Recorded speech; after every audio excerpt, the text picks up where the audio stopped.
Hai movie lovers, gimana kabar kalian? Semoga kalian sehat selalu. Kali ini Skrip Sinema akan membahas sebuah film yang berjudul The Shawshank Redemption. Film ini diproduksi pada tahun 1994 di bawah arahan sutradara Frank Darabont dan merupakan salah satu film dengan rating IMDb yang tinggi yakni 9,3. Dengan rating yang tinggi ini sudah dipastikan film ini pasti seru dan menarik. Penasaran dengan kisahnya? Langsung saja cek it out. Film dimulai dengan menampilkan seorang pria yang sedang menjalani sebuah persidangan. Ia disidang atas kasus pembunuhan seorang wanita yang mana adalah istrinya sendiri bersama dengan seorang pria selingkuhan istrinya. Pria yang disidang ini bernama Andy DeFrasny. Ia adalah seorang bankir yang handal dan sukses pada saat itu. Nah, ternyata selama persidangan ia bersikeras bahwa ia tidak melakukan pembunuhan itu. Andi menjelaskan bahwa pada malam itu ia memang berniat menghabisi istri dan selingkuhannya yang adalah seorang pemain golf profesional. Ia bahkan sudah sempat menyiapkan sebuah pistol dan minum sebotol miras, tetapi ia masih bisa mengontrol emosinya dan mengurungkan niatnya. Andy lalu membuang pistolnya ke dalam danau dan meninggalkan lokasi tersebut. Before I see you in Reno, those were the words you used, Mr. That you hated all the sneaking around. Meskipun demikian, hakim pada akhirnya menjatuhkan hukuman 2 kali seumur hidup kepada Andy. Sesuai dengan hasil vonis itu, Andy rencananya akan dibawa ke sebuah penjara yang bernama Penjara Shawshank.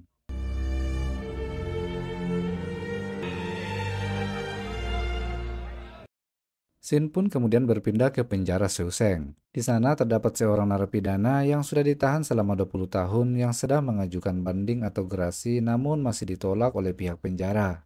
Pria itu bernama Red.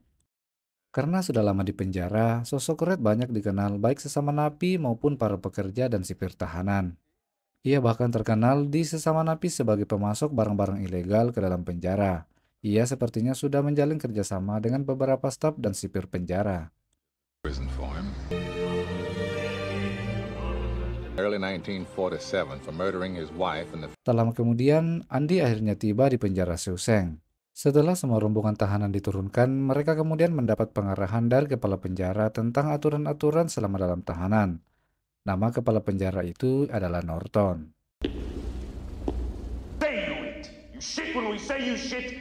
Setelah mendapat arahan, Andi dan tahanan lainnya lalu dimandikan dengan sebuah semprotan dan diberi seragam napi, lalu ditempatkan di masing-masing sel tahanan. Sebagai seorang napi baru, Andi lebih banyak diam dan menyendiri, enggan untuk berinteraksi dengan napi lainnya di setiap aktivitas, bahkan saat makan bersama. Ia sepertinya belum menerima sepenuhnya apa yang menimpa dirinya, harus dipenjara untuk suatu kasus yang ia sendiri tidak lakukan. Butuh waktu sebulan bagi Andi untuk mulai bisa berinteraksi dengan orang lain. Dan orang pertama yang ia ajak berbicara adalah si Red. Hal ini mungkin karena Andi melihat kalau Red adalah sosok yang banyak tahu menahu kondisi lapas dan memiliki banyak teman dan koneksi yang ada di dalam dan luar penjara. Pada suatu waktu, Andi memesan sebuah barang ke si Red. Barang itu berupa palu kecil dengan ukuran panjang sekitar 6-7 inci. Andy beralasan bahwa sebelum jadi bankir, ia dahulu adalah seorang pengrajin batu. Jadi, ia hanya ingin mencari kesibukan yang merupakan hobinya dari dahulu.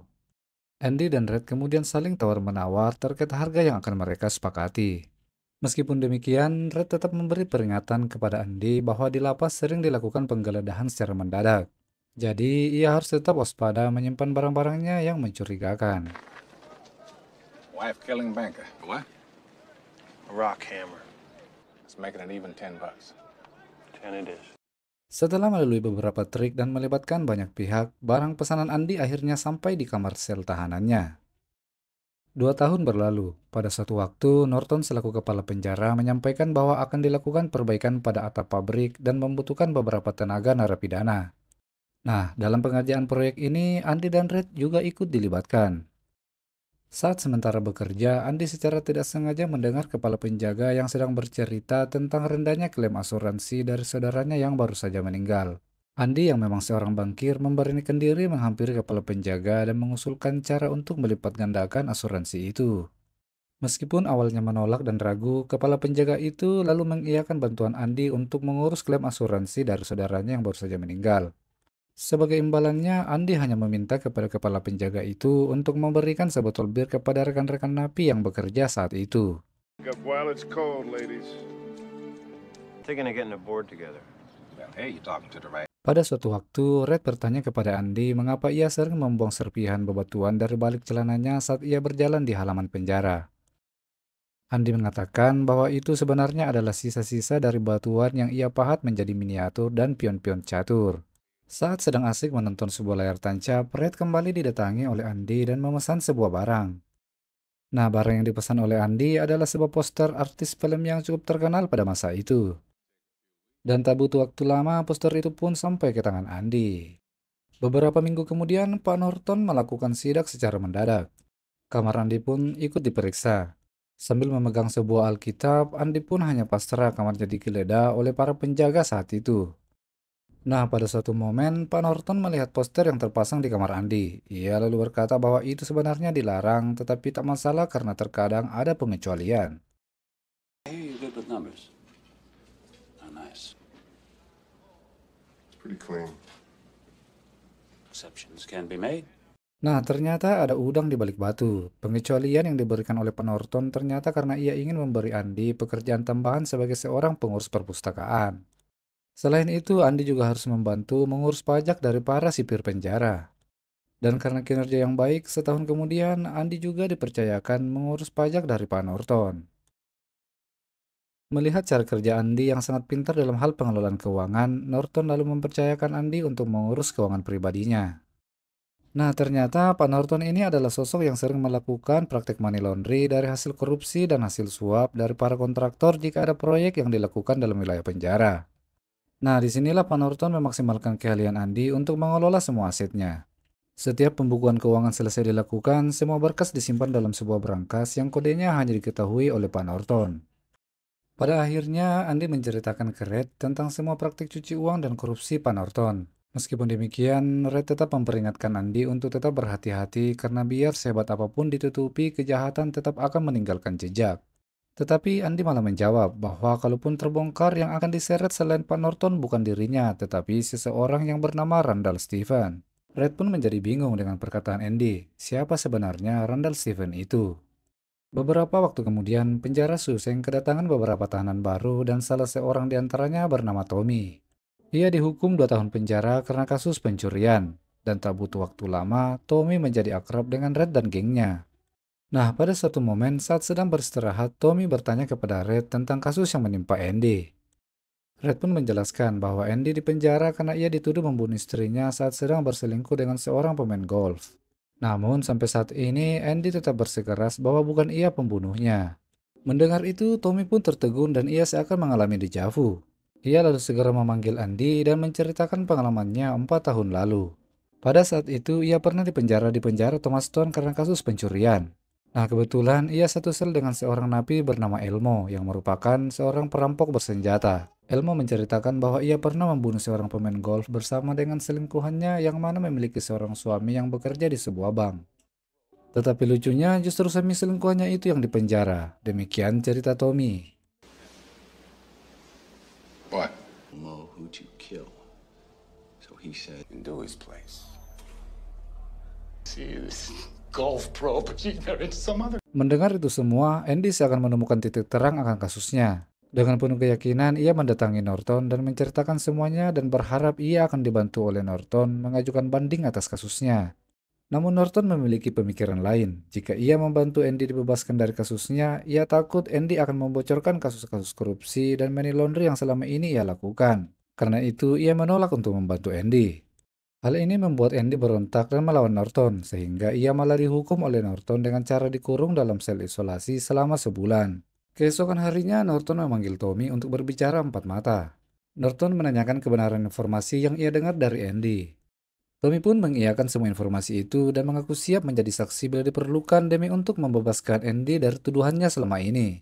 Namun tak lama kemudian, Tommy malah ditembak oleh salah seorang suruhan Norton hingga tewas. Book and taken an oath before Almighty God himself.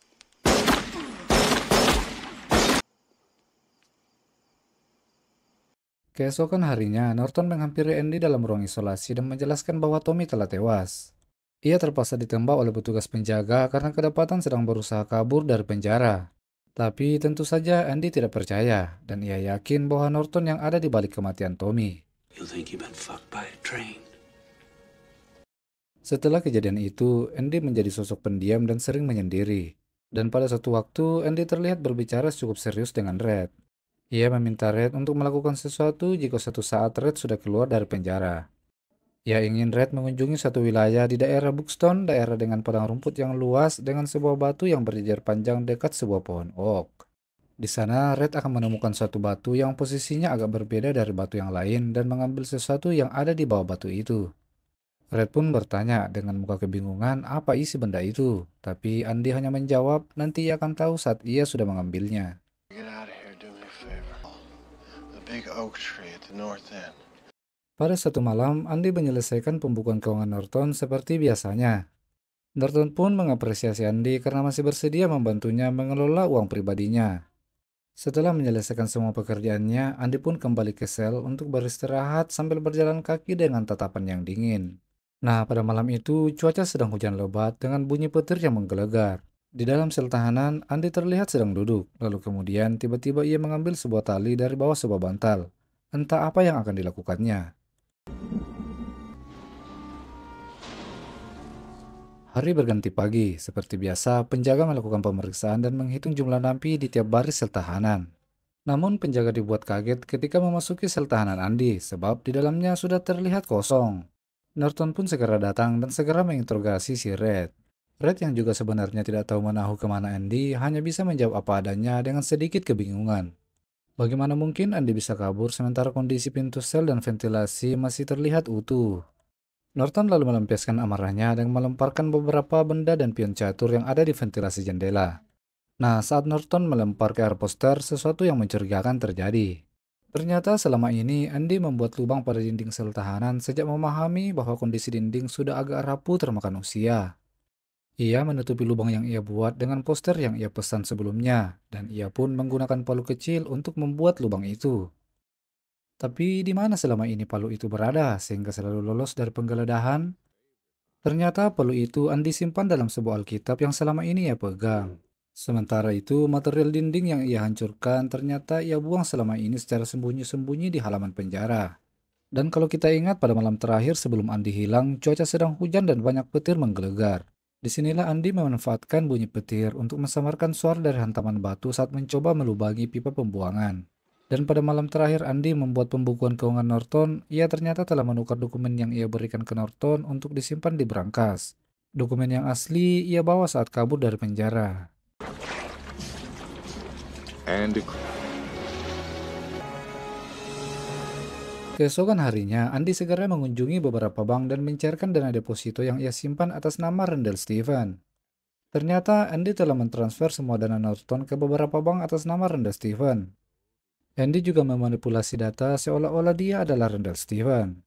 Norton yang telah menyadari semua perbuatan Andy akhirnya memilih untuk bunuh diri sebelum polisi datang menangkapnya. Ternyata Andy juga telah membuat laporan ke kepolisian tentang sepak terjang korupsi yang Norton lakukan selama ini. Setelah beberapa tahun, Red akhirnya dibebaskan dari penjara.